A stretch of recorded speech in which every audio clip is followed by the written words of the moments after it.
Muy buenas tardes a todos, bienvenidos a una sesión más de MCC Talks, de profesor a profesor, ante una nueva realidad. Les damos la más cordial bienvenida a una nueva edición y esperamos a todos que sea de su agrado. Cederé la palabra a mis compañeros moderadores de emisión, Brenda Ceballos y Arturo Sirgo. Bienvenidos todos. Muchas gracias, Marcela, y bueno, bienvenidos todos, muy contentos de tenerlos nuevamente en este miércoles. Y el día de hoy nos acompaña la doctora Georgina Beatriz Vega Puente. La doctora Georgina es médica cirujana y partera por la Universidad Autónoma de Nuevo León. Cuenta con una maestría en salud pública por la misma universidad. Trabajó en el IMSS en consulta de medicina familiar, servicios de urgencia y en el servicio de epidemiología durante pandemia de H1N1. Es fundadora y presidenta RTM en Bélgica y es consultora en temas de salud pública. La doctora hoy, el día de hoy, nos va a presentar el tema innovación, el juego de Olivia. Bienvenida, doctora Georgina. Muchas gracias, Brenda. Y necesito nada más que me den permiso de compartir mi pantalla, por favor. Gracias. Muy bien. Pues antes que nada quisiera agradecerles a todos ustedes la invitación, sobre todo a Marcela, quien fue la que me habló y me dijo, oye, ¿quieres participar? La verdad es que le dije que sí, pero viendo ahorita los ponentes, híjole, son de alto calibre. Ellos sí son de alto calibre en innovación en educación, empezando pues obviamente por Marcela, y está también la maestra Lisette, que bueno, fueron en gran parte quienes me ayudaron a entender mejor este modelo y poder ahorita mostrarles un poco de las herramientas que nosotros utilizamos para el diseño e implementación de un bloque. Y pues nada, vamos entonces directamente a ello. Ahorita en un ratito más les voy a explicar por qué decidí llamarle el juego de Olivia. A lo mejor algunos de ustedes ya reconocen el personaje, espero que sí, de un juego o videojuego de Nintendo, pero bueno. Ya ahorita Brenda les dio una breve semblanza de mi persona, pero yo solamente quería poner algo con lo cual partir. Y es que la mayoría de nosotros cuando iniciamos nuestros recorridos o empezamos a decidir qué carrera queremos estar llevando a cabo durante todo el resto de nuestra vida, pues tenemos los ideales bien puestos, la mayoría, en transformar el mundo, en hacer una mejor sociedad, etcétera, etcétera. Y lo comento porque yo creo que esto es básico para que al momento en que se nos presenten retos en donde implique la palabra innovación, nosotros podamos justamente recordar esto que al principio nos planteamos como ideales y agarrarnos de ello y continuar, porque esa es la realidad. Y recuerdo muy bien cuando mi papá me dio su autorización para entrar a la carrera porque no quería, a pesar de que él y mi mamá son médicos, me dijo, mi hijo va a tener que hacer dos cosas, prepararse muy bien y el otro, ser innovadora. Cuando me dijo lo de ser innovadora, no lo entendía muy bien hasta que justamente me topé con lo que es mi pasión actualmente, que es la salud pública. Y hacia donde yo volteaba, encontraba muchos ejemplos en donde la innovación era continua justamente en este ámbito. Uno de ellos es el ejemplo que les pongo en Telesalud, que ahora se nombra mucho, pero que tiene bastantes años y que justamente inició en dos acciones específicas, que era llevar a cabo la prevención de ciertas problemáticas en comunidades muy alejadas, al igual que la educación continua de nuestros profesionales de la salud. Y esto a veces se dificultaba por el hecho de las distancias y que los recursos también que se tenían eran muy, muy básicos. Entonces, de repente se volvió a ver un instrumento tan mágico como lo es la televisión, y que fue justamente por ahí en donde se decidió llevar a cabo estas dos acciones para lograr los objetivos, que era tener una población sana y por el otro lado profesionales que estuvieran actualizados para hacer un mejor servicio a nuestra comunidad. Esto ha ido evolucionando con lo que ustedes ya ahorita conocen hasta llegar a poder posicionar algo como es la promoción de la salud, en donde ya pasamos a donde tenemos comunidades que son empoderadas en cuanto a las decisiones de su salud, el camino que ellos desean llevar. Y pues bueno, esto ha sido gracias a que sí, la salud pública ha tenido que ser muy flexible, muy abierta para poder seguir avanzando y dar justamente, a veces, no siempre, pero en la mayoría de los casos, dar el clavo a todas aquellas problemáticas que se están teniendo. Entiendo todo esto, pues si tomamos lo que es la innovación, a mí me recuerda este personaje que, si bien es nuevo, nos muestra claramente lo que es ser innovadores. Olivia, les comento rápidamente, es un personaje que se integra entre los múltiples que ya existen dentro del mundo de Mario Bros. En este juego de Paper Mario, y es un personaje que, para poder ayudar a Mario a vencer esos enemigos, pues justamente utiliza su eficiencia y con ello lograr ser eficaz para vencerlos.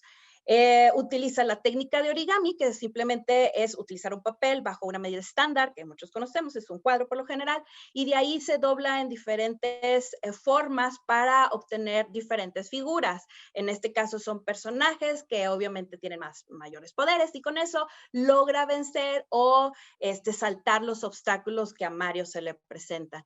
De esta manera, Olivia nos dice, ¿sabes qué? La innovación no es solamente aquello que crees que es crear algo nuevo de prácticamente nada, sino es simplemente tú acomodarte con los recursos que tienes, que pueden a lo mejor no ser muchos, pero con ellos, al momento de plegarme en diferentes formas, puedes alcanzar diferentes objetivos, que es justamente lo que el personaje de Olivia hace. Y bueno, Take 21, pues fue justamente el mejor ejemplo de hablar de, oye, ábrete, recuerda esos ideales que tienes, tú puedes, échale ganas. Fue un reto para mí en lo personal cuando yo ingresé al tecnológico. Tec 21 iba a empezar al siguiente semestre y a mí se me invitó para, rápido, córrele, métete a diseñar una nueva materia, entendiendo lo que era el TEC, más aparte de lo que se quería. Y ya una vez que empezamos con el diseño, ya casi lo teníamos, ya todo plasmado en Canvas, de repente llega el aderezo perfecto, COVID-19, de nuevo una adaptación. Pero bueno, para nosotros, vuelvo a insistir, tanto para mí como para mi equipo de diseño, fue, ok, vamos a reacomodar las piezas otra vez para obtener los resultados que se buscaban. Pero obviamente esto nos llevó a que tendríamos que apoyar a los actores principales que iban a participar dentro de este bloque, que eran nuestros profesores, los alumnos y la comunidad. Los profesores, para que no tuvieran miedo ante estos nuevos retos que estábamos teniendo, o obstáculos, si así los quieren ver, y siempre acompañado bajo diferentes recursos que nosotros veíamos necesario. Sí, por ejemplo, diseñábamos para ellos manuales específicos para que supieran qué hacer en cada una de las actividades que tenían que ellos estar frente a grupo, también asesorías o videos largos en donde nos podíamos extender un poco más para darles a mayor detalle lo que tenían que hacer y no estuvieran tan perdidos. Porque sí, teníamos profesores del área de salud pública, pero había otros que no tanto tenían esa especialidad. Bueno, pues a ellos los sumamos en esto y nos funcionó. A los alumnos, por el otro lado, teníamos que tenerles mucha paciencia. Y aquí recuerdo muy bien el hecho de cambiarles el chip y que no creyeran que solamente podríamos hacer salud comunitaria físicamente con la población.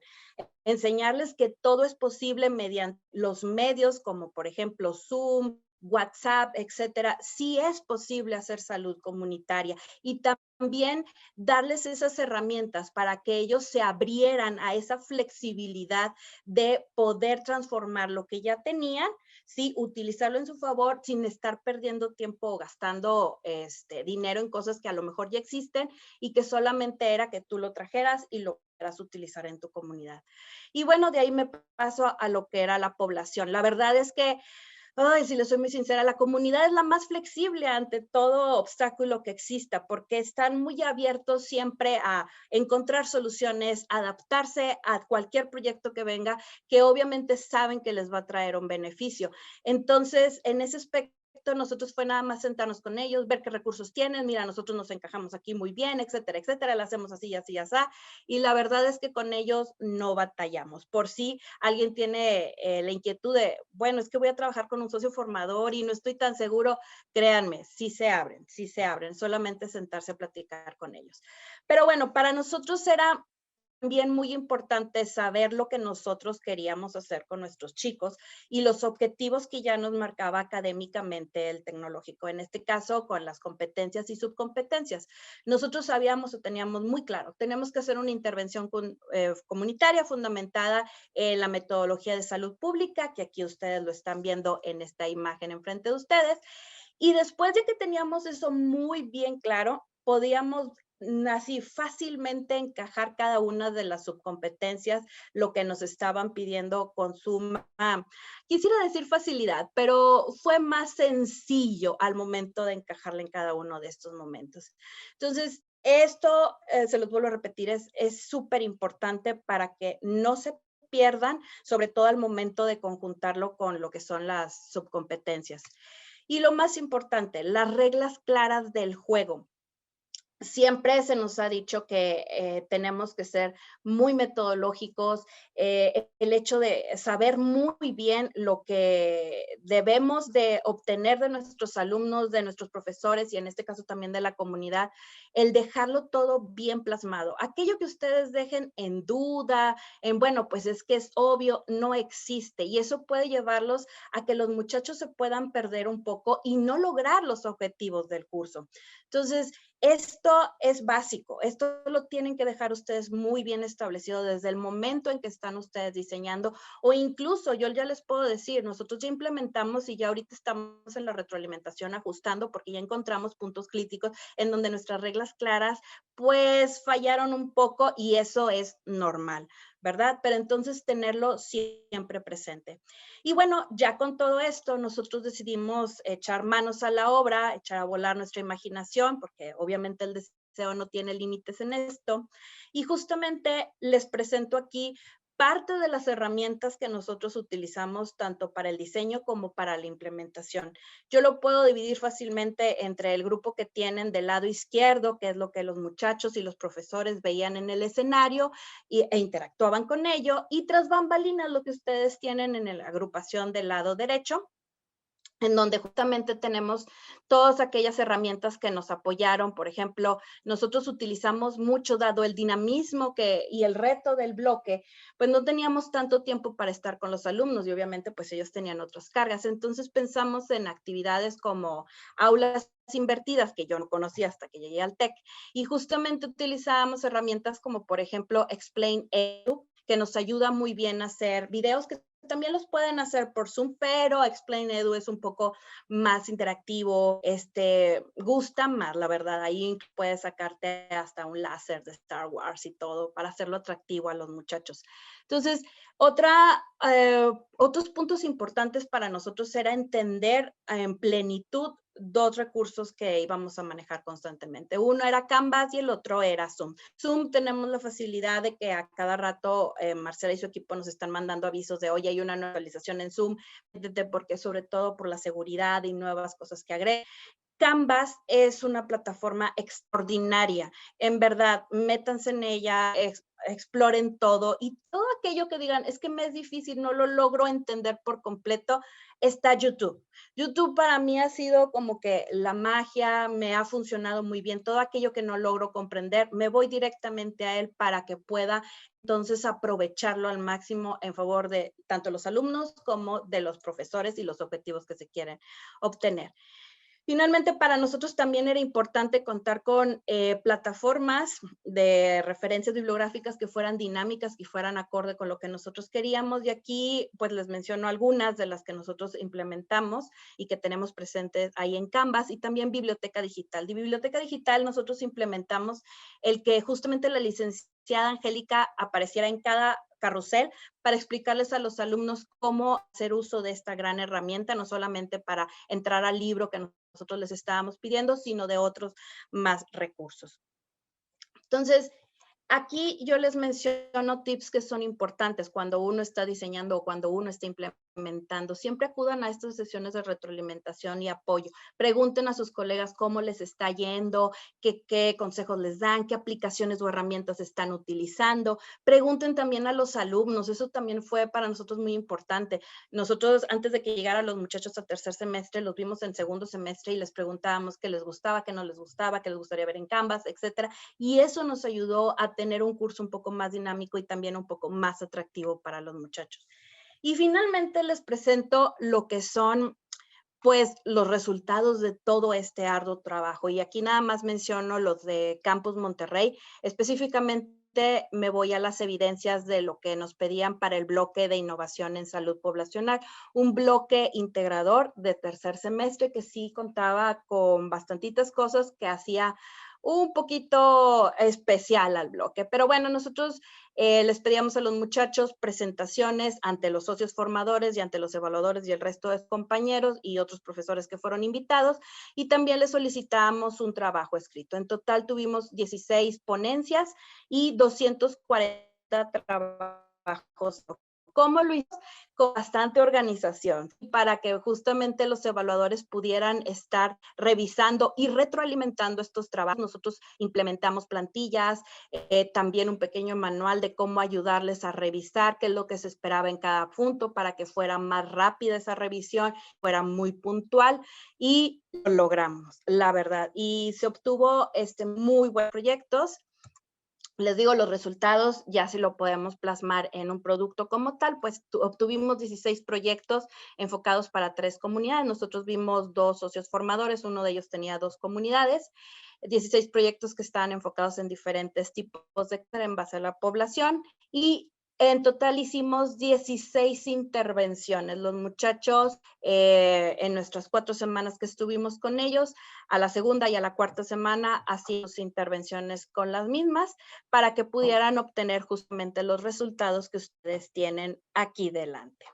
Y pues bueno, con esto en verdad espero que fue algo súper rápido, pero en verdad espero que les pueda ayudar en algo, ya sea para lo que ustedes están diseñando o para lo que ustedes deseen implementar como algo nuevo en sus cursos.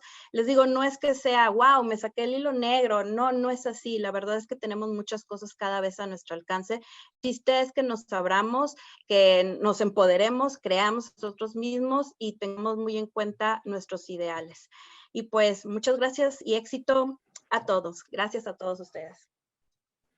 Agradecemos a la doctora Georgina por su ponencia y le pedimos que por favor se mantenga conectada al final de la sesión para contestar las preguntas.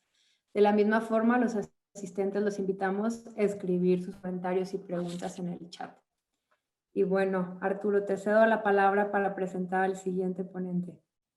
Hola, buenas tardes a todas y todos. Un gusto, bueno, pues compartir esta ya segunda intervención. Y bueno, pues vamos a presentar a nuestro segundo ponente. Es el doctor Joaquín Alejandro Zúñiga Ramos.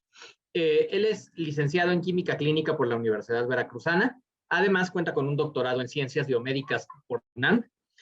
Ha colaborado como jefe de Departamento de Investigación en Inmunología en el Instituto Nacional de Enfermedades Respiratorias Ismael Cosío Villegas, en el INER. Es investigador en Ciencias Médicas, nivel 3 por el SNI. Ha publicado muchísimos artículos, 147 artículos en revistas indexadas en el Science Citation. Y actualmente es el director de investigación en el Instituto Nacional, en el INER. Entonces, bueno, Joaquín, doctor, bienvenido y bueno, pues adelante con su ponencia. Muchas gracias, Arturo. Muy buenas tardes a todas y a todos.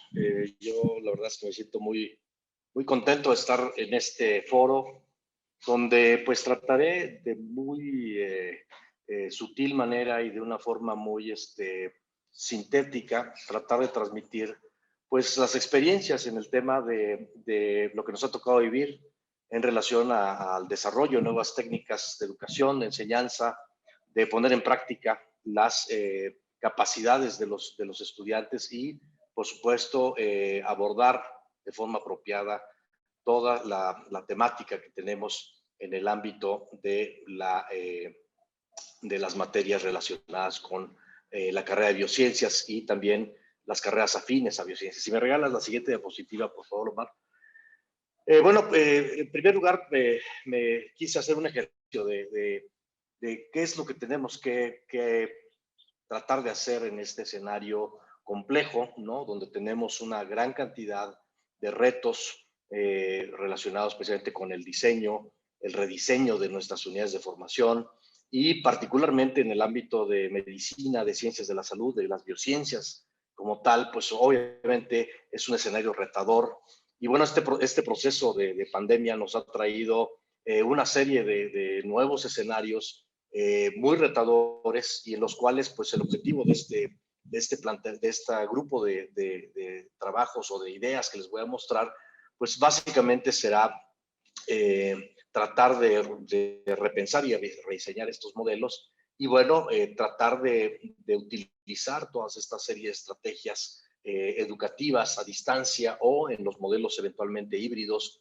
presencial y virtual, pues aspectos de utilidad temática que nos ayuden precisamente a que los alumnos regresen con una buena capacidad, con un buen conocimiento adquirido a través de sesiones que cada vez son más retadoras desde la perspectiva de la enseñanza, de la academia a nivel universitario. ¿Me regala la siguiente, por favor? Y bueno, hay algunos hechos importantes que mencionar a este respecto.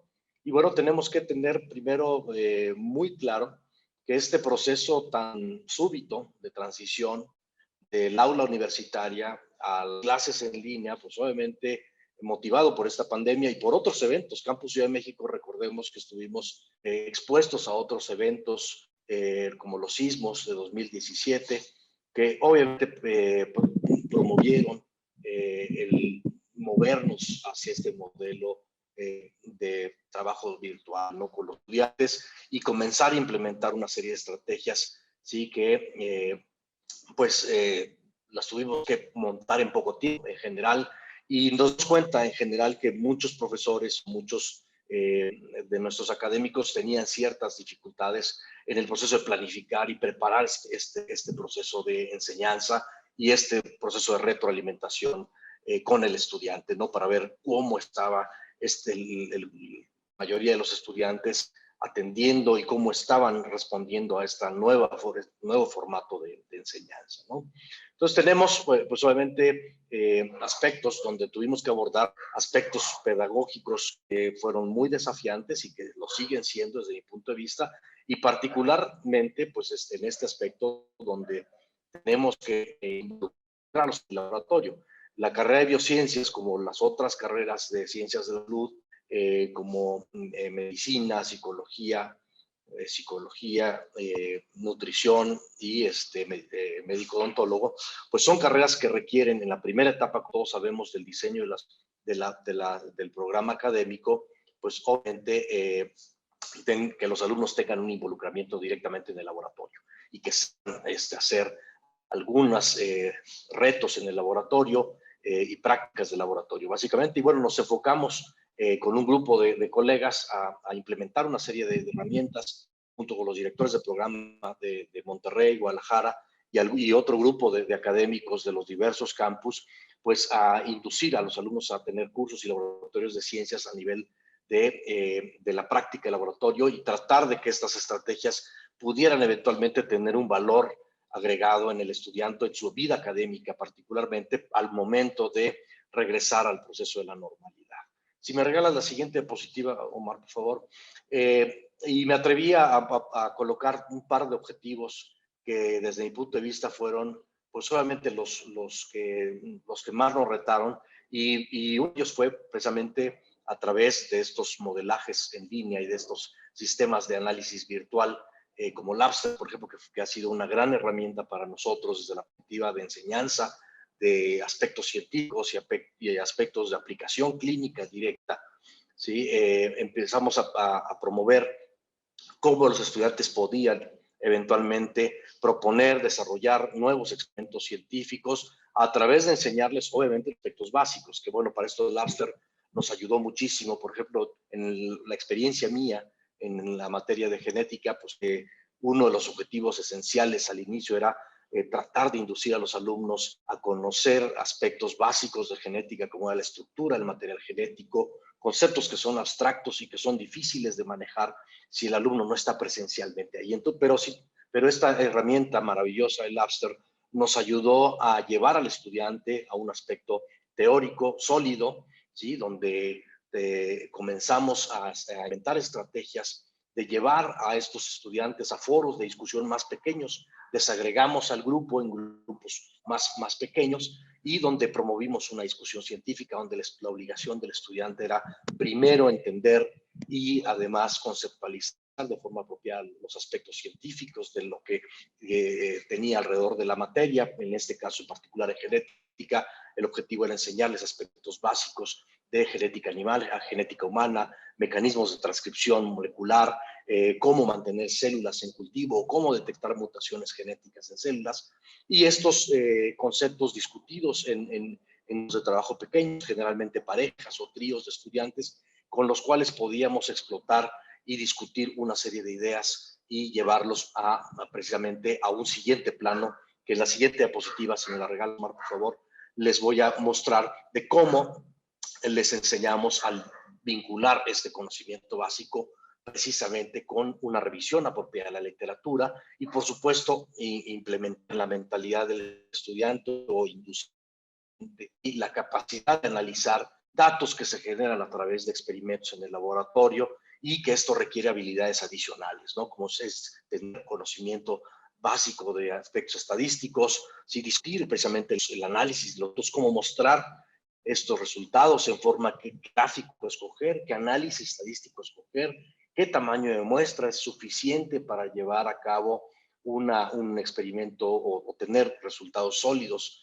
desde la perspectiva de la investigación científica, porque finalmente la mentalidad que creo debemos inducir en nuestros estudiantes de ciencias de la salud, pues es precisamente una mentalidad pues menos empírica, más enfocada al análisis científico y a que estos médicos en el futuro tengan precisamente estas herramientas que les van a servir muchísimo cuando lleguen al momento de estar en situaciones directamente de atención al paciente. Y lo mismo los estudiantes de la carrera de biociencias, ¿sí? Siempre les he tratado de inducir esta gusto por el análisis de datos crudo, ¿sí? Que finalmente nos permite en buena medida tener una serie de herramientas adicionales a nuestros conocimientos, a los conceptos generales que se manejan en las unidades de formación.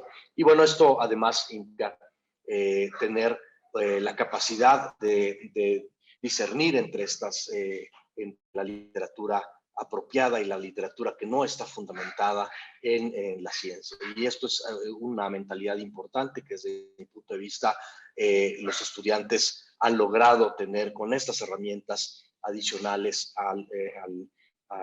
que representa precisamente el trabajo virtual en mecánicas de prácticas de laboratorio virtuales. Si me regala la siguiente, por favor.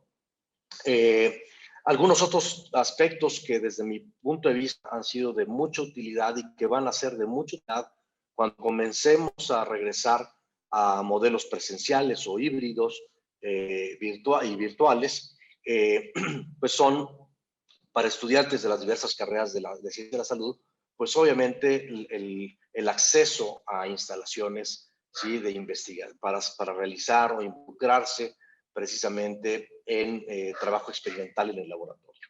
Y esto es un objetivo también muy importante, el tratar de mantener bajo estas serie de estrategias áreas de nuestro campus y de las instituciones que están vinculadas o de los socios formadores que están vinculados al Tecnológico de Monterrey, pues obviamente tener áreas abiertas donde se permita al estudiante involucrarse en el diseño de trabajos de investigación o bien en modelos de diagnóstico, por ejemplo, que es un proyecto que tenemos aquí en Ciudad de México en colaboración con algunos colegas del campus Monterrey y otros campus, pues es precisamente desarrollar proyectos colaborativos intercampus que permitan que los estudiantes de temprana edad tengan acceso a metodologías básicas de diagnóstico, por ejemplo, como ELISA, pruebas de biología molecular, análisis celular por diferentes metodologías como citometría de flujo, etcétera, diseño y análisis de datos, escritura de artículos científicos, que también es un tema muy importante, cómo aterrizar,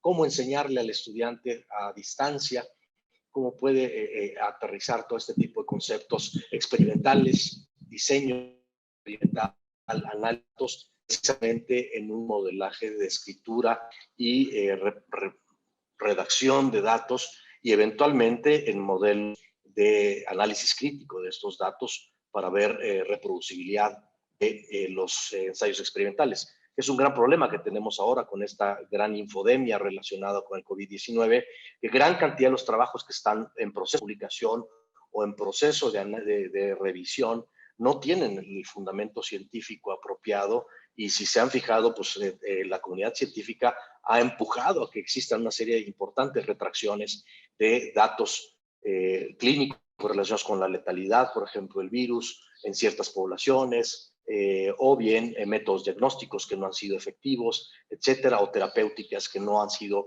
las más apropiadas. Y este es un gran reto que, pues, del cual tenemos que aprender, particularmente ante un escenario tan complejo en el ámbito de salud, y creo que las escuelas de Ciencias de la Salud del Tecnológico de Monterrey tenemos pues una gran área de oportunidad donde tenemos que empujar de manera conjunta los científicos básicos, los científicos clínicos, los investigadores biomédicos en la aplicación de todo el desarrollo de estas series de capacidades desarrolladas por nuestros propios estudiantes. Tenemos la gran opción y la gran oportunidad histórica de involucrar a nuestros estudiantes en proyectos de investigación que tendrán una relevancia y que le darán además capacidades a estos jóvenes que estarán muy por encima, muy probablemente, de otras generaciones en este momento de la formación y de la dificultad social y en el ámbito de salud que tenemos en este momento. Me regala la siguiente diapositiva.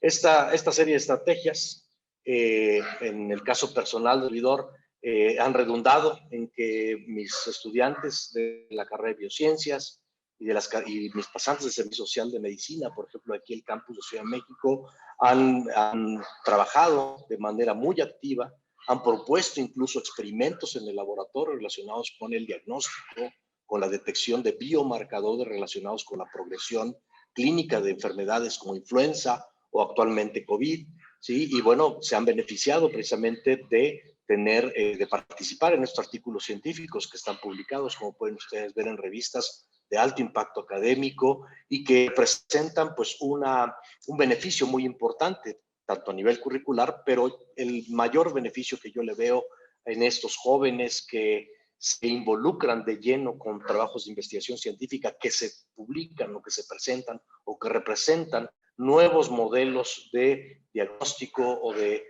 capacidad de detectar biomarcadores de gravedad que puedan distinguir entidades clínicas como influenza y COVID, les da pues obviamente una gran capacidad de reaccionar ante los siguientes retos que eventualmente tendremos en el ámbito de salud pública.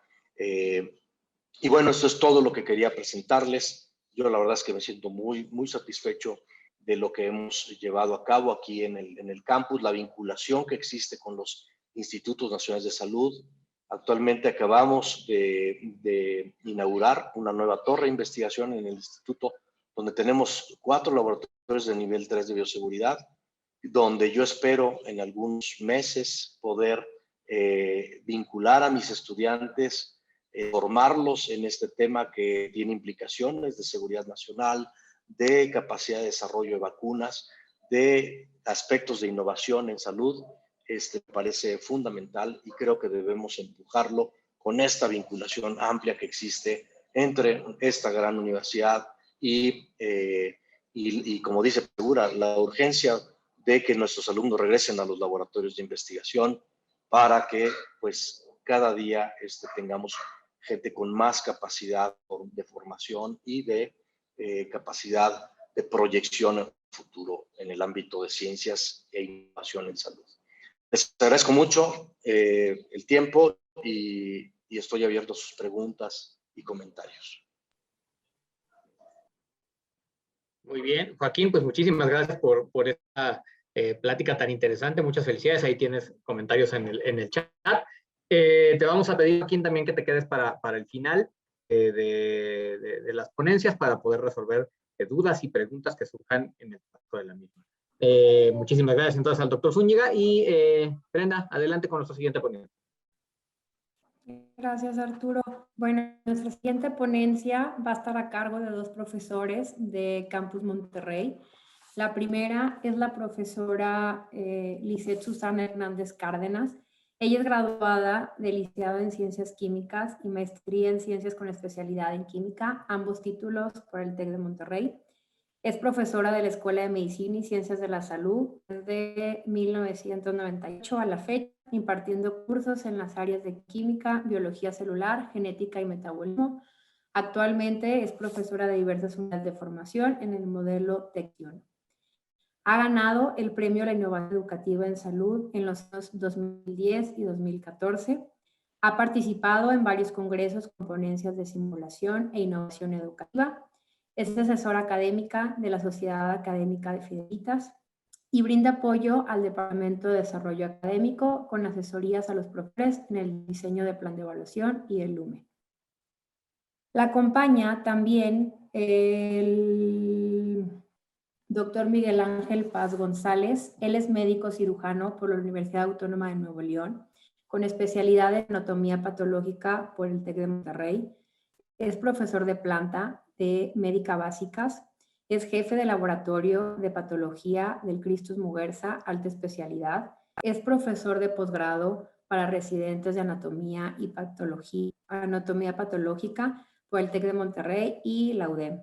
Es profesor de medicina forense en la Facultad de Medicina de la Universidad Autónoma de Nuevo León y actualmente está cursando la maestría en educación en el TEC de Monterrey.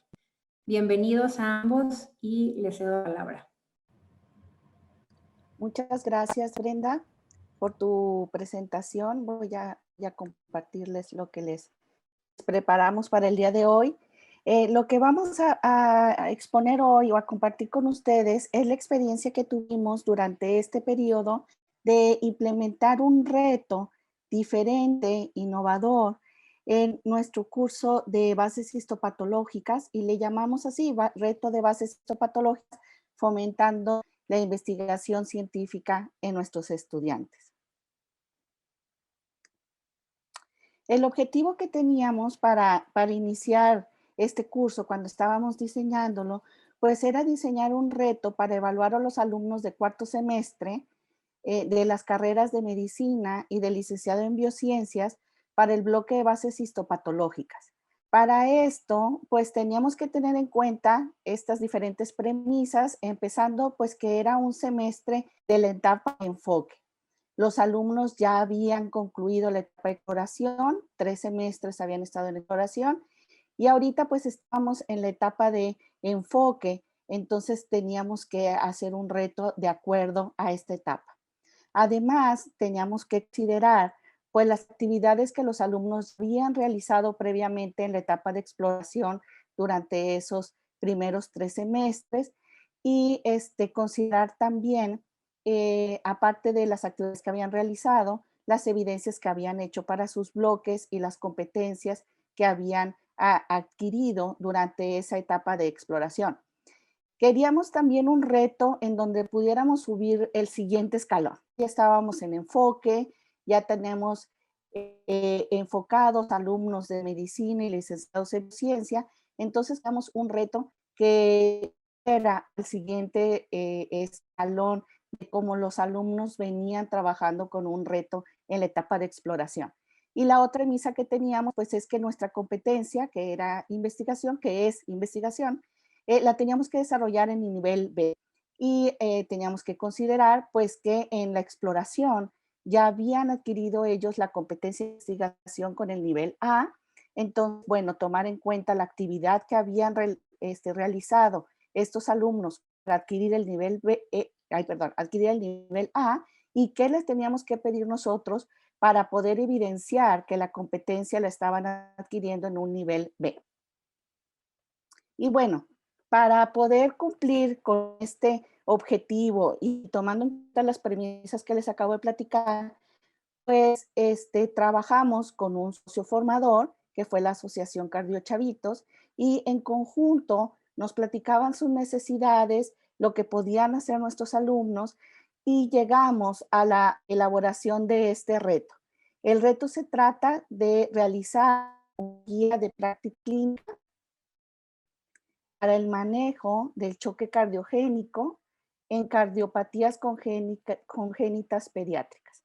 Este fue el reto sabíamos que los alumnos tenían que abordar el tema de choque cardiogénico y con nuestro nuestro socio formador, que es Cardiochavitos, una asociación que atiende a niños que tienen enfermedades congénitas, cardiopatías. Entonces resultó en este reto muy interesante, que no sabíamos realmente si los chicos iban a poderlos sacar o no, pero pues confiamos en ellos, revisamos lo que habían aprendido previamente y pensamos que sí podían realizarla, y entonces planteamos este reto en bases histopatológicas, en la creación de esta guía de práctica clínica.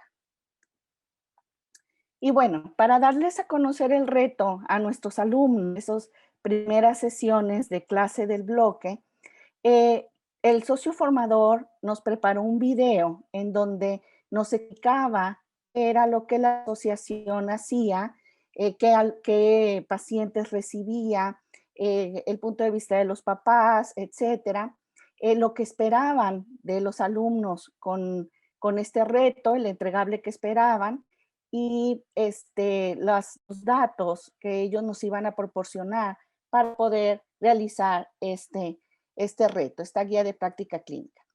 Nosotros platicamos muchos con ellos, con los alumnos, para poder sensibilizar acerca de la responsabilidad que este proyecto tenía. No es simplemente hacer un póster, una infografía o algo así que se pudiera igual quedar en el papel y terminar la materia, pues ya terminarse. Era un producto que realmente le iba a llegar al socio formador y que se iba a evaluar y a tomar en cuenta si estaba muy bien hecho para poder de ahí hacer pues la guía de práctica clínica, ¿verdad? Poderla tomar ellos como referencia. Así que pues tenían una alta responsabilidad de hacer muy buen trabajo, tenían una responsabilidad con nosotros, pero sobre todo una alta responsabilidad con nuestro socio formador. Bueno, la metodología que seguimos ante el bloque en la primera sesión, pues es explicarles retos, sensibilizarlos, pasar el video con el socio formador, hablar de la asociación, etcétera. Y aprovechamos también las primeras sesiones para formar los equipos de trabajo con los que iban a estar realizando esta guía durante todas las 5 semanas que duró el bloque. La segunda sesión, tuvimos una sesión de clarificación de conceptos y búsqueda de referencias. Necesitábamos que nuestros alumnos tuvieran bien claro todos los conceptos. O sea, que es un choque cardiogénico, qué es una cardiopatía, qué es una cardiopatía congénita, qué significa pediatría, qué edades abarca, etcétera. Todo esto definitivamente pues apoyado con los módulos teóricos y prácticos que los alumnos estaban llevando a la vez, ¿verdad? Al mismo tiempo. Entonces ahí los alumnos estaban también adquiriendo pues conocimientos teóricos acerca de estos temas y prácticos que apoyaban para poder realizar su guía, como por ejemplo un electrocardiograma y estudios de ese tipo. En esta misma sesión tuvimos también la búsqueda de referencias, referencias científicas, de artículos científicos. Les pedimos que utilizaran las bases de datos que tenemos por la biblioteca digital para que buscaran las referencias para poder armar el marco teórico que le iba a dar sustento a su guía de práctica clínica. Entonces, en la siguiente sesión se desarrolló el marco teórico con todo el sustento que ellos ya habían buscado en las referencias previas y ya habíamos revisado los asesores que estaban correctas, que eran referencias válidas. Entonces, con eso desarrollaron el marco teórico. En la siguiente clase, el socio formador nos brindó una serie de datos de los pacientes que la asociación recibe, obviamente sin nombres, ni identificación, ni nada, cuidando evidentemente mucho la identidad de sus pacientes, solamente datos. Y entonces en esa clase hicimos un análisis de datos, un análisis estadístico, gráficas, modas, promedios, etcétera, para poder encontrar la tendencia de que recibía con más frecuencia la asociación o las cardiopatías que con más frecuencia se recibían y se atendían ahí, con la intención de guiar, o bueno, de realizar o desarrollar nuestra guía de práctica clínica en base a los resultados del análisis de datos que los alumnos realizaron. Ya al final, pues se desarrolló la guía de práctica clínica completa, ya tenían el marco teórico, ya tenían el análisis de datos hecho, así que solo era cuestión de acabar de darle forma, de poner los demás puntos que la guía de práctica clínica ya. Entonces, bueno, terminaron esta guía de práctica clínica y en la semana 5 tuvimos la evaluación. Las guías de práctica clínica se compartieron con el socio formador, se compartieron con los evaluadores y durante esta sesión de evaluación, pues los alumnos defendieron, presentaron su guía completa y hablaron de algunas otras cosas, como ventajas que tenía su guía, desventajas y algunos otros parámetros así que estaban dentro de la rúbrica de evaluación, y los evaluadores y el socio formador podían realizarle preguntas acerca de su guía. Los alumnos las tendrían que responder. Todos los integrantes del equipo participaron en esta sesión de evaluación y de ahí, en base a rúbrica, tenemos varias rúbricas que se diseñaron. Ahorita les platicaremos de eso. Pero bueno, en base a las rúbricas de la guía de práctica clínica se calificó el trabajo completo y teníamos una rúbrica aparte para la presentación en el momento de la evaluación, y entonces la presentación se evaluó con esa otra rúbrica también, y de ahí tuvimos la calificación final de este proyecto.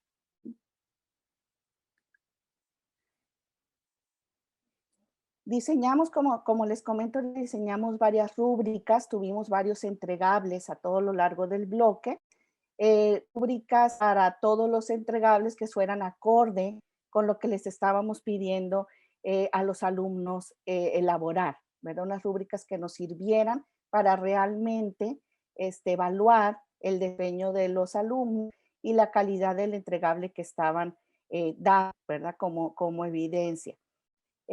Cedo la palabra a Miguel. Miguel, si quieres complementar un poco más esta parte de rúbricas o seguir con la presentación. Perfecto. Muchas gracias, Lisette. Entonces, como bien lo menciona Lisette, digo, para empezar, muchas gracias por la invitación. La verdad es que resultaba a lo mejor un poco complicado al inicio el diseño de la actividad, porque decíamos, bueno, en 4 semanas, ¿cómo vamos a 5 semanas que dura el reto? ¿Cómo realmente nos podemos asegurar que los alumnos realmente tengan la competencia de investigación en el nivel de dominio que, como bien refiere Lisette, se trataba de subir un escalón? Entonces, pues bien sabíamos que a lo largo de los bloques previos, en semestres previos, pues había actividades de una página de internet, crear una página a lo mejor en Instagram, realizar alguna infografía, algún video corto informativo. Realmente se trataba de llevarlo un poquito al siguiente nivel. Entonces, en esas sesiones que tuvimos como equipo de diseño, que le doy mi agradecimiento a la maestra Lisette, al maestro Julio, a la doctora Araceli, pues veíamos, bueno, de qué manera se pudiera, obviamente también muy dirigido lo que el socio formador, al necesidad reconocíamos por parte del socio formador. Entonces, la verdad es que yo como anillo del dedo el que nos hiciera la solicitud y tal cual de, pues que cómo funcionaría a lo mejor el tratar de elaborar una guía de práctica clínica. Entonces sentíamos, y la verdad es que aquí quiero refrendar mi agradecimiento a los 3, 4 profesores que estuvimos encargados de este diseño de la actividad, porque se trabajó muy a gusto al momento de la planeación. Entonces, como bien lo refiere Lisette, pues se hizo para las 5 entregables que teníamos programados para esta actividad, para el tiempo tan cortito, que también era llevar a los alumnos como en un trenecito, súbete porque si te quedas atrás, no va a haber manera realmente que sigan a la par de los demás como íbamos avanzando. Entonces, llevarlos y, como bien dice, pues digo, generar una rúbrica que fuera totalmente lógica, que tuviera un sentido, que las cosas tuvieran un valor. Y obviamente al terminar un par de días la reglamentación, porque en base a la etapa, seguía la etapa 2, y si yo me tardaba en darle su retroalimentación con los pros, los contras, cambia esto, actualicen la bibliografía. La verdad es que el grupo de alumnos que trabajaron en equipos iban a ir quedando atrás. Entonces, como muy realmente trabajar a las prisas. Si me das la siguiente, Lizeth, por favor. Entonces, a fin de cuentas, el entregable final o lo que se esperaba de la actividad que habíamos planeado nosotros, como bien se refiere, pues es una guía de práctica clínica, que retomando por cuestión de tiempo, y eso a lo mejor de lo que platicaba ahorita Lizeth, era un poco lo que algunos de los alumnos reconocían, cuáles eran las áreas de oportunidad de su guía, cuáles eran los pros, los contras, etcétera, etcétera. Algunos de ellos sí hacían referencia, por ejemplo, el tiempo tan cortito.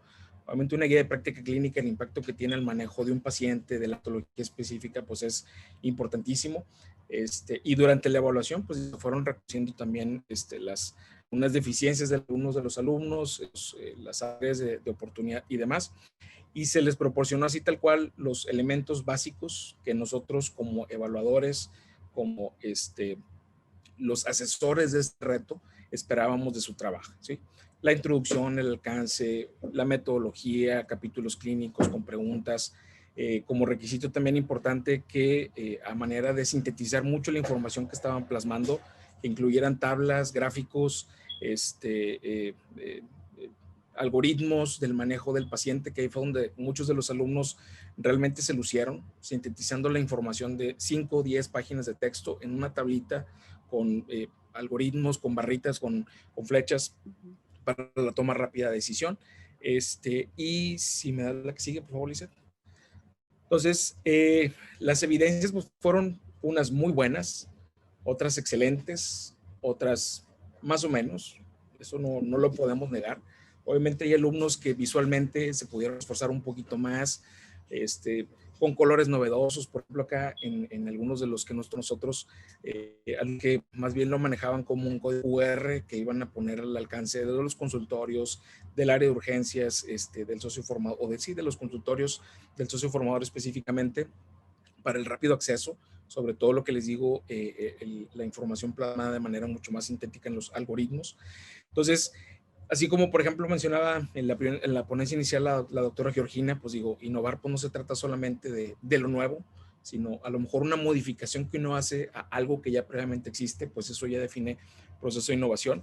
Y el otro punto que también, pues digo, tiene mucho peso, así como insistía ahorita el maestro, el doctor Joaquín, pues la investigación, que los alumnos ahorita, las nuevas generaciones que estamos trabajando, la verdad es que traen una chispa muy marcada de que quieren investigar, quieren escribir. Entonces siento que sí, la manera en la que estuvimos llevándolos a lo largo de este proceso fue muy valiosa para ellos, desde el reconocimiento de una fuente bibliográfica validada, que tenga peso, que si la universidad que está avalando esa publicación es realmente de impacto, sobre las fechas de publicación, etcétera, etcétera. Entonces todo eso, la verdad es que lo estuvimos, yo creo que trabajando nosotros como asesores de una manera muy buena, ¿sí? Entonces, al término, ya casi para acabar, al término de la semana o de estas semanas de trabajo, como bien lo refería Lizeth, pues hicieron sesiones en Zoom, aprovechando obviamente la tecnología y la manera en la que ahorita estamos llevando las clases, que la verdad es que nosotros hay que reconocer que la planeación en general de todo el bloque, la verdad es que se acomodó bastante bien, la manera a lo mejor actividades astronómicas que también fueron encargadas y que, como dice Lizeth, pues tanto los bloques, o más bien los módulos teóricos complementaban a la perfección el avance que nosotros ya estábamos llevando a lo largo de la semana. Entonces hice una sesión al final de las 5 semanas con el socio formador, obviamente para tratar de acortar tiempos. Hicimos 2 grupos de evaluación, porque si no nos hubieran dado de las 8 de la mañana hasta las 10 de la noche evaluando guías y tratando como de dar una calificación a los alumnos.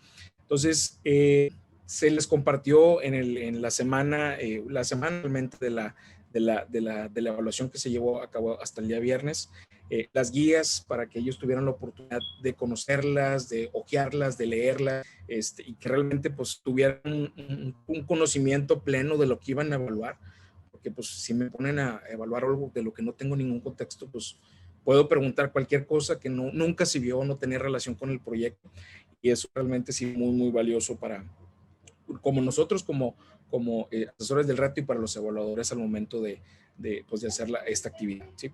Entonces se realizó mediante Zoom. Aquí tengo un ejemplo de una de las sesiones que a mí me tocó coordinar.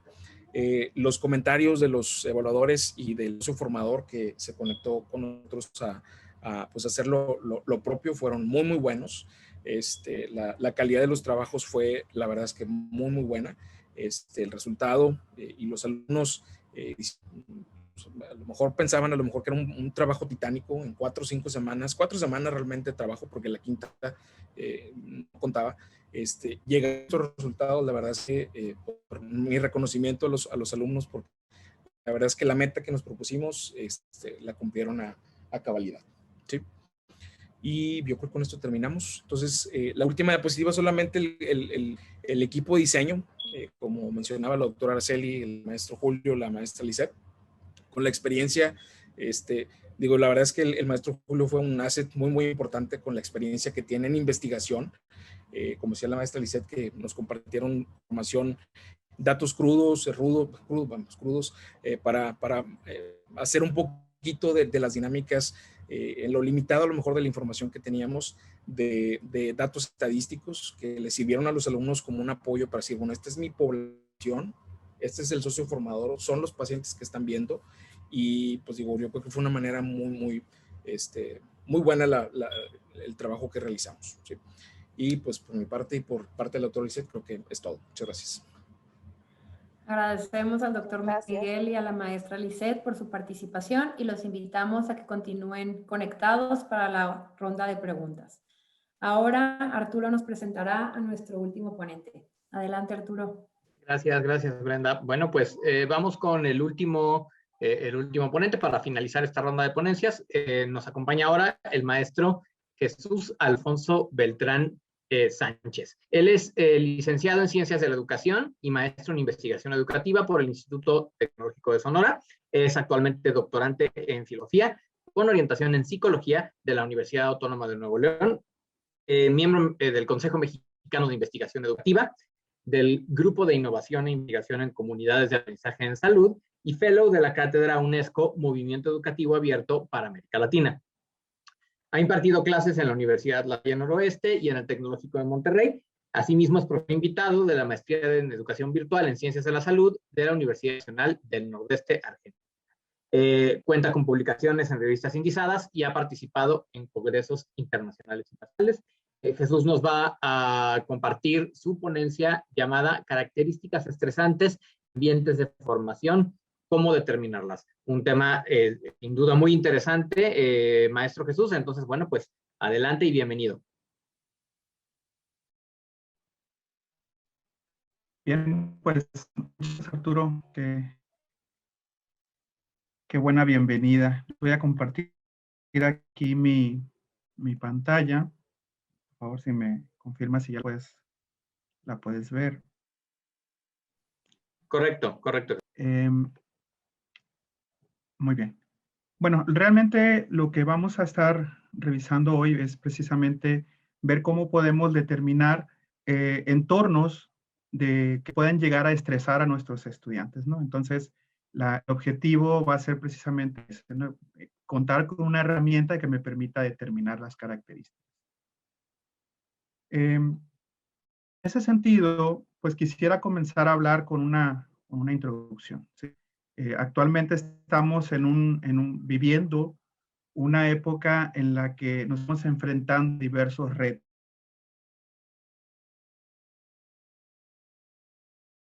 Profesores, ¿no? El estudiante ahorita está pasando por todo lo que conlleva pasar por una contingencia, por el brote del COVID-19, todo el impacto que está teniendo, ya sea económico, ya sea escolar, ya sea familiar, todo ese tipo de sucesos a los que se está enfrentando la persona.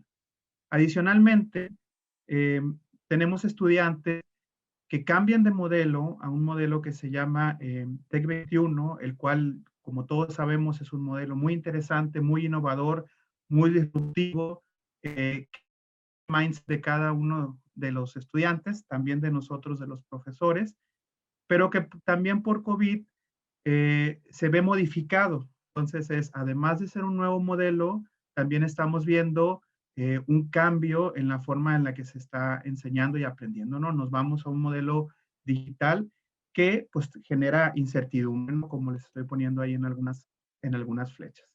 Adicionalmente, en el caso de las ciencias de la salud, me di oportunidad de buscar literatura, ahí puse algunos artículos que nos hablan y han sabido que aprender cualquier disciplina en salud es realmente muy complejo, ¿sí?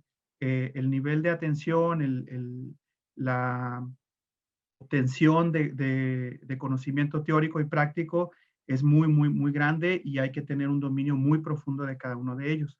Entonces, en ese sentido, se ha documentado que tanto la complejidad de la disciplina pues, también genera incertidumbre en ese sentido, ¿no? Es decir, el estudiante llega, piensa qué es lo que debe a qué se está enfrentando y la incertidumbre no le permite saber o ver un poco más allá. En ese sentido, pues tenemos que la incertidumbre también se ha documentado que genera estrés. Entonces, es altamente probable en este sentido y partiendo de los supuestos que les menciono, que tengamos estudiantes estresados. ¿Por qué? Ya sea por COVID, ya sea por el cambio de modelo o ya sea simplemente por la disciplina que está estudiando o el conjunto de todos estos factores, ¿no? Y para eso habría que definir estrés en ese sentido y nosotros lo entendemos como una respuesta pues psicológica o emocional de una persona que intenta adaptarse, ¿sí? Adaptarme ya sea a la pandemia, adaptarme ya sea al modelo o adaptarme ya sea a la disciplina que estoy estudiando. Cuando el estrés se presenta en un ambiente escolar, pues hablamos de estrés académico. Entonces, partiendo de esto, también tenemos que definir qué es un entorno. ¿Por qué? Porque podemos entender un entorno como algo físico. Sin embargo, como el estrés es un constructo de tipo psicológico, habría que definir también el entorno como un constructo también psicológico. Y en ese sentido, pues Barraza lo define como un conjunto de situaciones, ¿sí? Ya sean normativos o contingentes, que definen y estructuran las relaciones. Es decir, cuando hablamos de un entorno, no hablo de un entorno de disponer de un salón, de disponer de cuestiones como una silla, una computadora. No, me refiero al entorno social que se está generando ahí.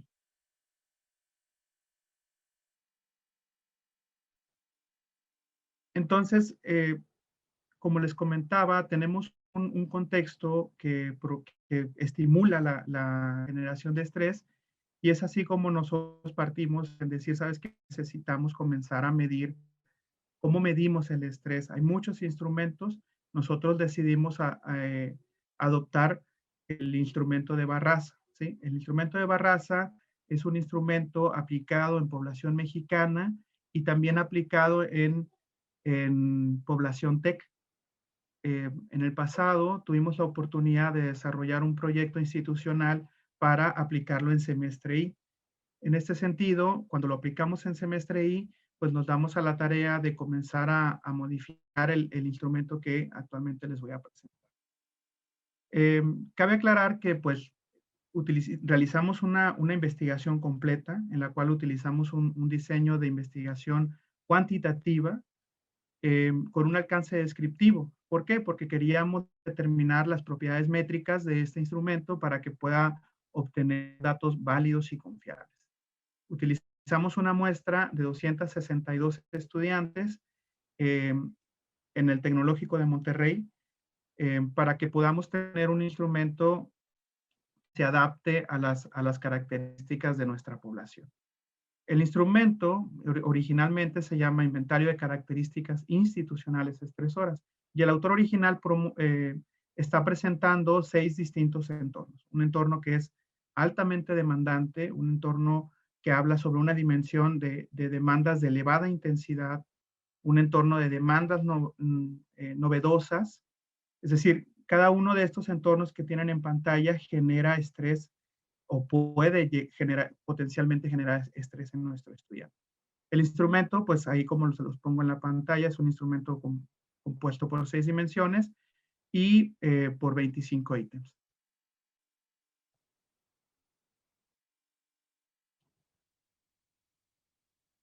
Los resultados. Bueno, para poder realizar este tipo de validación de instrumento que nos permita detectar características estresantes, pues lo que hicimos fue primero determinar el cumplimiento de supuestos estadísticos, ¿sí? Entonces, cuando uno busca validar el instrumento, pues tiene que cumplir con la normalidad, tiene que cumplir con indicadores de comunalidad, con indicadores de cargas factoriales. Entonces, aplicamos un análisis factorial exploratorio para poder determinar validez de constructo.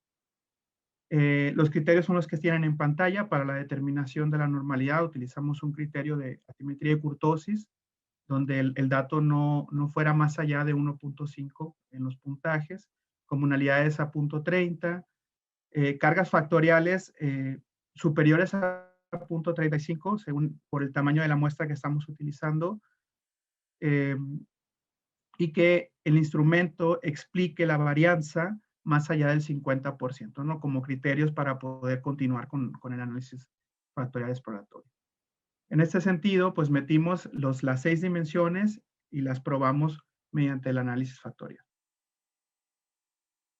Lo que encontramos es que el instrumento, después de hacer el análisis, encontramos que es un instrumento que se compone por 2 dimensiones, ¿sí? Es decir, son 2 dimensiones las que logran realmente estresar a la comunidad TEC. Es decir, tenemos una dimensión sobre la alta demanda que podemos llegar a solicitar al estudiante y que generemos como profesores un entorno impredecible, ¿sí? Los estudiantes lo que nos están marcando es precisamente que si les exigimos mucho, podemos estresarlo. Y si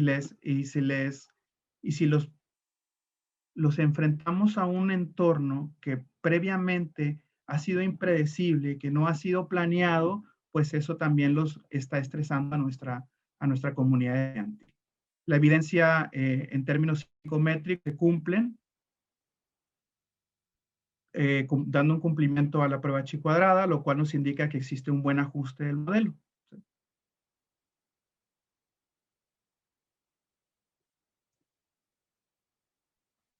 Aquí les presento realmente el instrumento. El instrumento consta de 18 ítems. La primera dimensión para poder medir si el entorno que yo como profesor estoy generando es de alta demanda, pues aplico estos ítems, ¿no? Podemos ver que las preguntas pues van dirigidas hacia la cantidad de esfuerzo que el estudiante tiene que implementar a sus tareas, a sus actividades, el tiempo que le tiene que invertir y la complejidad. Aquí este es un momento precisamente de este instrumento, pues nos tiene que invitar a la reflexión. Nos tiene que invitar a la reflexión de si realmente soy yo el generador de estrés, además de los factores que ya son externos, ¿no? Yo como docente, ¿cómo estoy contribuyendo al estrés percibido del estudiante? Las cargas factoriales, como las podemos ver, son las adecuadas para poder dar un factor, como les comentaba anteriormente, superiores al punto 50, que realmente son cargas factoriales muy elevadas. En lo que respecta a la siguiente dimensión del instrumento, pues entonces podemos también determinar si estamos generando un entorno que para el estudiante es impredecible, ¿sí? Un entorno que no ha sido planeado, pues nos está diciendo que no sé qué esperar de mi profesor, ¿sí? De repente me llega y me sale con tarea y al otro día resulta que la tarea no era como la había mencionado, y esto suele ocurrir por una falta de planeación. Entonces, ¿a qué nos lleva esto? Pues nos invita a utilizar métodos, a a estar libre de la improvisación, sin caigamos en la opción de nuestra docencia. Entonces, a través de esta dimensión, pues podemos detectar si el estudiante nos está percibiendo como una persona que no ha planeado su clase. Algunos ejemplos de ítem, pues lo podemos ver, ¿no? La mayoría de mis profesores han ido improvisando actividades, es decir, se las sacan de la manga. Y esto puede ocurrir generalmente a veces por desconocimiento del tópico que estoy impartiendo, por la novedad del mismo, o simplemente por carga de trabajo, ¿no? Entonces, hay que comenzar a detectar este tipo de estímulo que estamos dando al estudiante. Mi recomendación en este sentido, pues es planear, ¿sí? Realmente lo que tenemos que hacer es hacer una docencia consciente, una docencia basada en métodos. La planeación pues nos facilita la alineación, ¿sí? Nos facilita que el estudiante sea capaz de detectar que hay un objetivo y que se va a cumplir. Al estudiante le permite también tener el sentido de satisfacción de que está logrando los aprendizajes. Cuando nosotros llegamos a planear nuestras actividades y le compartimos al alumno cuál es el objetivo que va a cumplirse en una clase, en una lección, en un módulo, en un semestre, le compartimos el objetivo y lo vamos orientando hacia el mismo, el estudiante va teniendo un sentido de logro, de aprendizaje, de desarrollo de competencia. Facilita la gestión, definitivamente facilita la gestión del profesor, facilita la gestión del tiempo del estudiante cuando existe una planeación. E inclusive puede llegar a que el estudiante se sienta partícipe, ¿no? Cuando le presentas una planeación al estudiante y le dices, quiero cumplir este objetivo, puedes hacer partícipe al alumno para que también dé sugerencias de por dónde quiere ir. Y eso pues hace que el aprendizaje realmente sea construido a lo que el estudiante desea en cuanto al método que a él mejor le agrade, ¿no? Otro beneficio es que favorece el seguimiento del proceso y permite una mayor coordinación.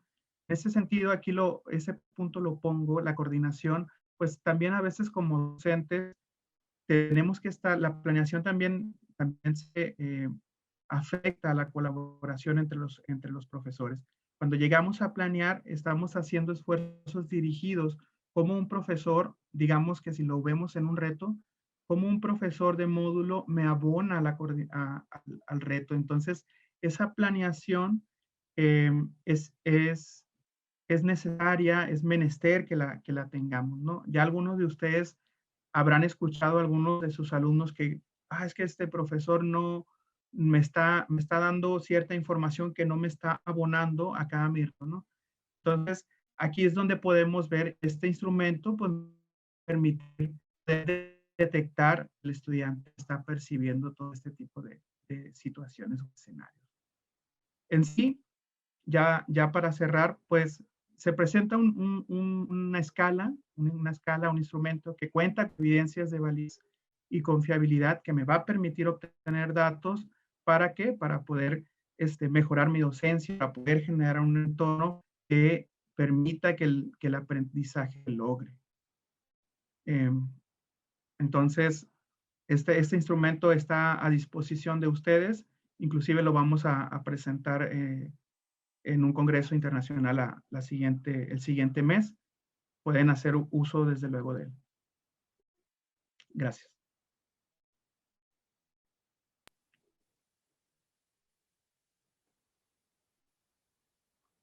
Bueno, Jesús, pues muchísimas gracias, en verdad. El tema fue muy, muy interesante.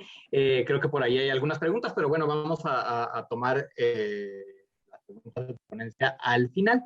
Entonces, bueno, ahora vamos a pasar rápidamente a las sesiones de preguntas para nuestros ponentes en esta ronda de MSS Talks. Entonces, Brenda, adelante. Gracias, Arturo. Pues bueno, la primera pregunta es para la doctora Gina. Doctora, nos preguntan, ¿qué cambios en la actitud de los alumnos te notaron al implementar el juego de Olivia? Bueno, ya ahorita con todo lo que justamente esta última ponencia me resuena mucho de que nosotros observamos con nuestros alumnos. La realidad es que este bloque se enfrentó con ese estrés que traían los estudiantes de, oye, es que quiero hacer mi trabajo comunitario, quiero poder llegar con ella. Tenían muchas ganas, en verdad, tenían muchas ganas de estar con la comunidad plenamente, trabajando, iba a ser su primer contacto ya en serio y en forma. Y luego toparse con la realidad de que no iba a ser así, todo tenía que ser a través de Zoom, o que realmente va a impactar las acciones o lo que pretendo hacer. Fue toda una labor titánica el poder, primero, bajarles un poco ese estrés, que se sintieran protegidos por todo el grupo de profesores, desde los módulos teóricos hasta los asesores, e incluso también por los socios formadores. Ya una vez hablado esto, porque aquí nosotros tuvimos que implementar varias estrategias. El bloque implicaba que tuvieran unas competencias fuera de las del área de salud. Había otra por parte de sentido humano. Nos hizo que tuviéramos que implementar estrategias en donde entraba un profesor para hacer ciertas intervenciones, pero teníamos un profesor para 4 grupos, entonces teníamos que hacer sesiones plenarias. Tomamos esas sesiones plenarias para justamente entablar, poderles aclarar más dudas a los muchachos y bajarles el nivel de estrés. Después, cuando se enfrentaron a, ¿y yo qué puedo hacer? Porque aquí estamos hablando de muchachos de diferentes áreas de salud. Nutrición, medicina, odonto, psicología, los de biociencia, etcétera. Sentían a veces incapaces de poder ofrecer algo con respecto, en este caso, del reto de cáncer.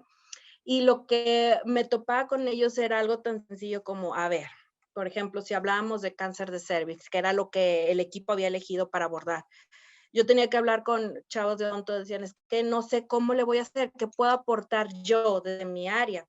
Yo les decía, tan sencillo como, a ver, tú dime, que ya estudiaste un poco, ya conociste un poco de manera general qué es el cáncer de cervix, por qué se desencadena, qué factores están lucrados.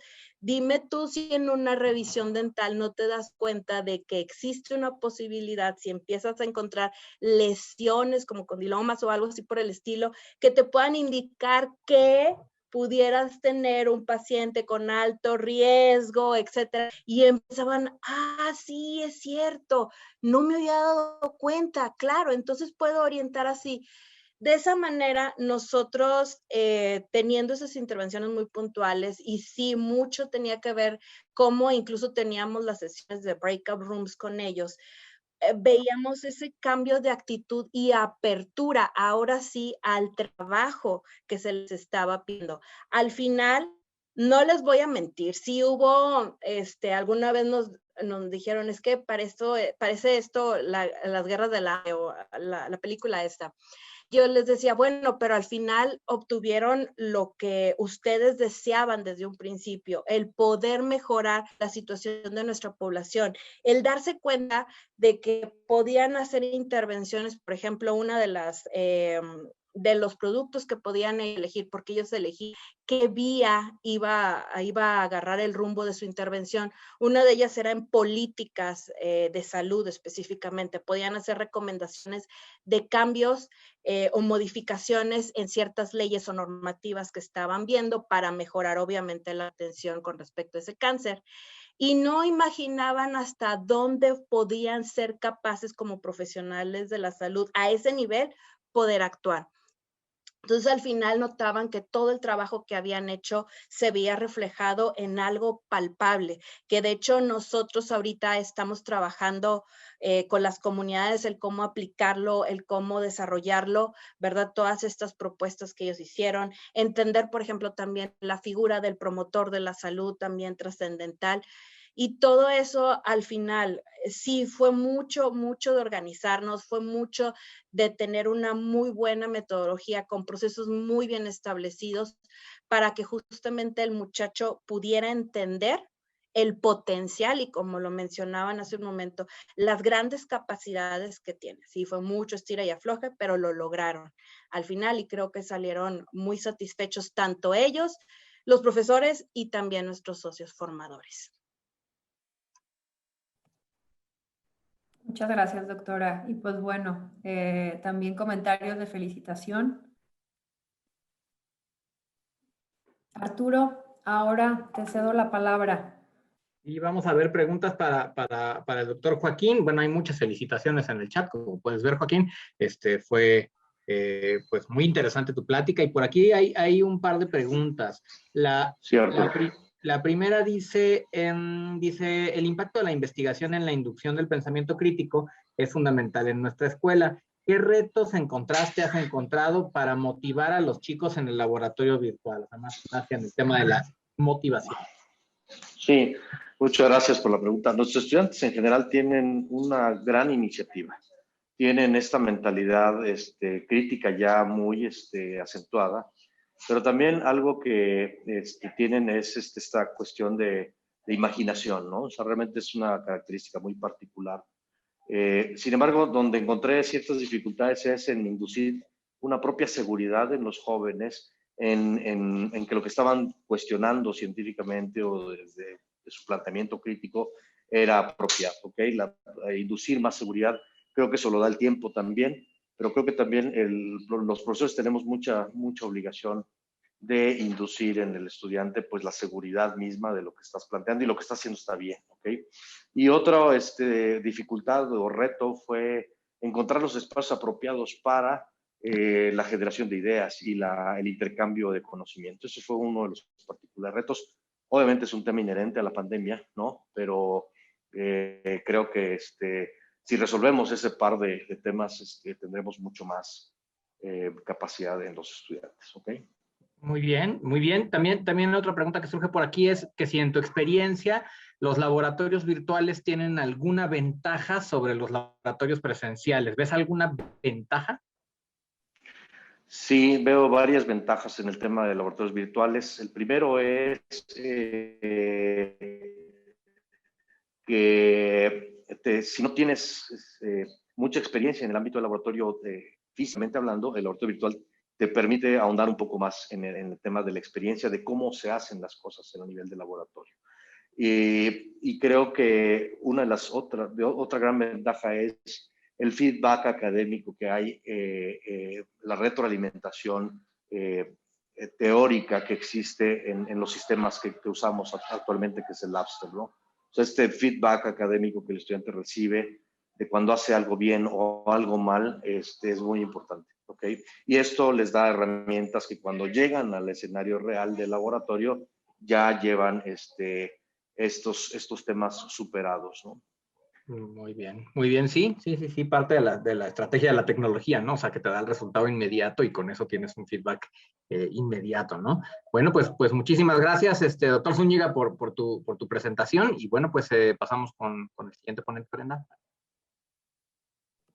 Gracias, Arturo. Pues bueno, doctor Miguel y maestra Lisette los felicitan por el diseño que fue muy completo y preguntan, ¿cuál fue el principal reto que tuve a diseñar este reto, sobre todo la interacción tanto del socio formador, con la interacción con los alumnos, con los asesores? ¿Cuál fue el principio que se habló y de llevarlo de forma virtual? Realmente yo siento, a lo mejor lo hablo de la experiencia que tuve yo con mi grupo de alumnos. Al principio sí estaban como sacados de ondas de lo que se esperaba de ellos, por a lo mejor lo complejo que ellos consideraban. En algún momento, en alguna de las materias de sus semestres previos, sabían hablar lo que implicaba una idea de práctica clínica, y yo creo que eso a lo mejor sí los asustó un poquito, porque cuando se los presentamos lo que tiene que llevar la guía de práctica clínica, y vimos algunos ejemplos de ellos, tanto a nivel nacional como algunos internacionales, y todo lo que conllevaba y la responsabilidad de la información que se plasmaba. Entonces yo creo que eso sí lo sacó un poquito de onda al principio, pero conforme fuimos avanzando con las semanas de trabajo, la verdad es que las cosas funcionaron muy bien, pienso yo. Con el socio formador, la verdad es que las cosas funcionaron muy bien también. La necesidad específica de parte de ellos, a lo mejor lo que fue un poquito más complejo de compaginar es que el enfoque de la materia o del bloque como tal era del choque cardiogénico en general, y sobre todo en pacientes o población adultos. y la manera en la que aterrizamos nosotros la información por la necesidad del uso formador era en población pediátrica. O sea, ya a lo mejor sí hubo que hacer una búsqueda intencionada de información dirigida a la población de niños y sobre todo con una patología de base que era cardiopatías congénitas. Entonces, como que fue muy específico la solicitud que se les hizo. Entonces, al principio sí batallaban un poquito para encontrar la información, pero el asunto era pues familiarizarse con las bases de datos para poder encontrar pues, lo que se les estaba pidiendo con el avance de las semanas, ¿sí? Pero pues digo, eso fue como la manera en la que yo viví la experiencia con los alumnos que estuve asesorando. No sé si Lisette haya tenido alguna experiencia diferente. Hola, no, Miguel, realmente creo que ese fue el reto que enfrentamos todos. Las primeras sesiones de clase, pues que los alumnos comprendieran bien el reto de la responsabilidad que conllevaba lo que iban a hacer como entregable, y lo puntual el reto les pedía.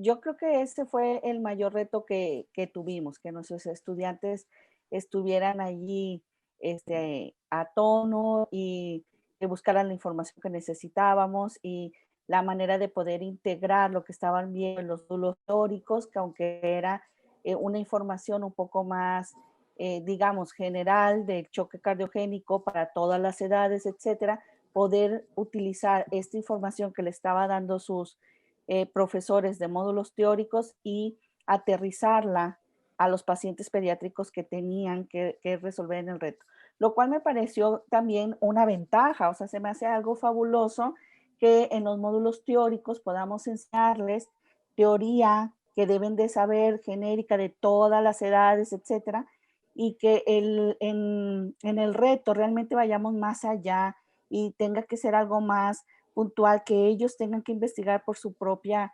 vía y que no les resuelva el módulo teórico el reto o el módulo práctico, sino que realmente se integren y vayamos más allá.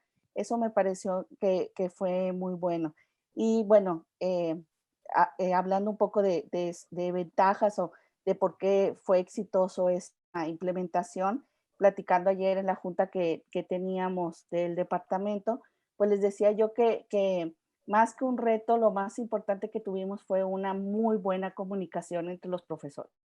O sea, la Academia de Profesores de Bases Histopatológicas aquí en Campus Monterrey fue muy buena. Realmente se armó un muy buen equipo donde todos nos apoyamos y aportamos parte de nuestro expertise para que esto saliera adelante y poder apoyar y guiar a los alumnos adecuadamente. Entonces, pues sí, el reto fue el tiempo, el reto fue que los alumnos encontraran la información, que aterrizaran sus conocimientos, pero también tuvimos muchos goals, como fue un buen trabajo en equipo y pues se vio los resultados que los alumnos entregaron. O sea, realmente hicieron unas guías muy completas, muy buenas.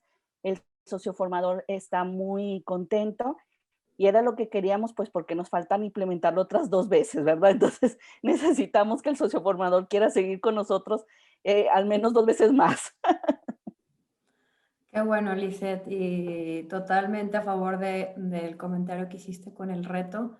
Ahora sí que muchas felicidades, doctor Miguel y Lisette, por el éxito de este reto y que fue una experiencia satisfactoria tanto para los alumnos y para el socio formador. Y sí, esperemos que sí siga el socio formador en los siguientes. Muy bien. No, gracias a ustedes. Jesús, ¿sigues por ahí? Porque no sé si escribiste que ya te despedías o si te podemos hacer una... Ah, perfecto, adelante. Es que pensé que ya te ibas a ir, pero bueno, tenemos tiempo para una pregunta que quedó aquí en el chat. También Jesús dejó sus datos. Si tienen algún interés o alguna pregunta, yo ya te escribí, porque yo sí tengo especialmente interés para poder llevar a CCM algo de este proyecto que me pareció a mí en lo personal, desde el ámbito de la psicología, pues muy interesante, ¿no? Blanca Basal también de CCM pregunta, ¿no? Excelente trabajo, una duda, ¿tienen forma de compararlo con estudiantes en diferentes condiciones?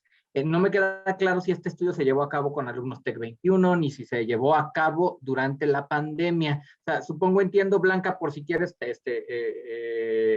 ahondar un poco en el chat también, a diferentes condiciones te refieres TEC 21 y planes anteriores. O sea, no sé si había como diferenciadores ahí en cuanto a la población que vieron, diferencias de género, etcétera, no sé. Ya le metí un poco de lo mismo. Bueno, realmente es una pregunta interesante y pertinente la que nos hace Blanca. El estudio se realizó previo a la pandemia. Entrevistamos de manera nacional y se hizo con estudiantes de semestre I, que los que conozcan semestre I es la antesala del TEC 21, ¿no? Comparten muchos principios. Por eso es que nos atrevemos a decir que puede ser replicable en TEC 21, aunque también puede ser replicable en el modelo TEC 20, por llamarlo de cierto nombre. ¿Por qué? Porque estamos hablando de un instrumento que es de tipo transversal, ¿sí? Yo les ponía en la presentación algunas líneas, porque realmente en esas líneas lo que vamos a hacer es ponerle el apellido, ¿sí? ¿A qué me refiero con el apellido? Ahí le puedo poner bloque, o lo borro y le pongo materia, o lo borro y le pongo el modelo TEC 21, o lo borro y le pongo modelo TEC 20. En ese sentido, pues es aplicable para lo que yo quiera medir. Puedo comparar en pandemia y no pandemia, no necesariamente sería posible. ¿Por qué? Porque lo que te está determinando el estudiante es, el instrumento, perdona, es el actuar del profesor sobre el estudiante, ¿sí? Es decir, no te va a dar el efecto de la pandemia sobre el estudiante. Para eso habría que determinar otro instrumento que diga cómo la pandemia afecta. Aquí estamos hablando de acciones dirigidas del profesor hacia el aprendizaje. Por eso mirábamos ítems que decía las tareas, que decía las actividades, que decía la evaluación. Son todo ese tipo de actividades que el profesor realiza para lograr el aprendizaje. Que sería muy interesante realmente abordar temas de la pandemia, que como les decía ahorita, pues estamos en ese contexto, definitivamente sí. Aquí quisiera agregar que pues realmente yo parto contextualizando que estamos en una situación de alto estrés. Y nuestro granito de arena como profesores es no sumarle más al status quo. Es decir, si yo tengo la posibilidad de reducir el estrés que ya está ahí per se, in situ en el estudiante, pues, ¿por qué no hacerlo? ¿Sí? Una de mis responsabilidades como profesor que todos tenemos es generar un ambiente positivo para que el estudiante pueda desarrollarse. Entonces, ese es la primicia de este trabajo, ¿sí? Tratemos de no abonar más a la cajita que ya de por sí está saturada. Muy bien. Muy bien, sí, aquí Blanca en el comentario pregunta, refería tratar de entender cuál o cuáles son los disparadores del estrés en su estudio. No sé, si quisieras comentar sobre eso. Claro, hay dos dimensiones, entonces los disparadores en sí son, yo profesor en un entorno de alta demanda, le estoy exigiendo demasiado al estudiante, lo estoy presionando, ese es un disparador. Y el otro es si estoy generando un ambiente enteramente impredecible. Por eso ahí teníamos las dos dimensiones. Si yo, profesor, me estoy sacando las tareas sin haberlas planeado, sin una tarea que no viene al caso con el momento en el que estoy realizando la enseñanza, con el tema que estoy realizando.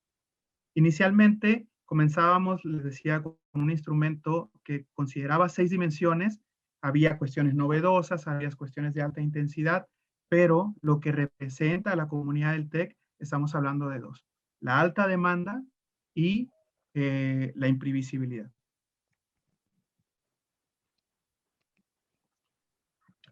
Muy bien, bueno, pues estamos justo sobre tiempo. Pues muchísimas gracias en verdad a todos los ponentes por las pláticas tan interesantes del día de hoy. A nombre de Marcela, bueno, pues estamos cerrando oficialmente esta edición de MSS Talks.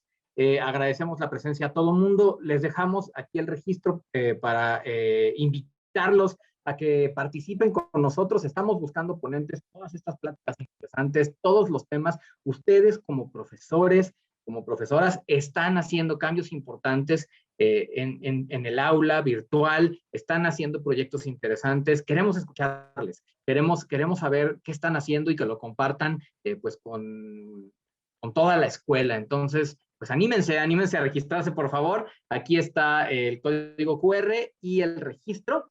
Y bueno, pues nuestra próxima edición va a ser el miércoles 7 de abril. Entonces, bueno, pues aquí los esperamos, como siempre, en 15 días. Y bueno, pues que pasen una excelente tarde. Muchas gracias nuevamente a todos nuestros ponentes. Gracias, Brenda. Y bueno, pues nos vemos en 2 semanas. Muchas gracias a todos. Bonita tarde. Gracias a todos. Hasta luego.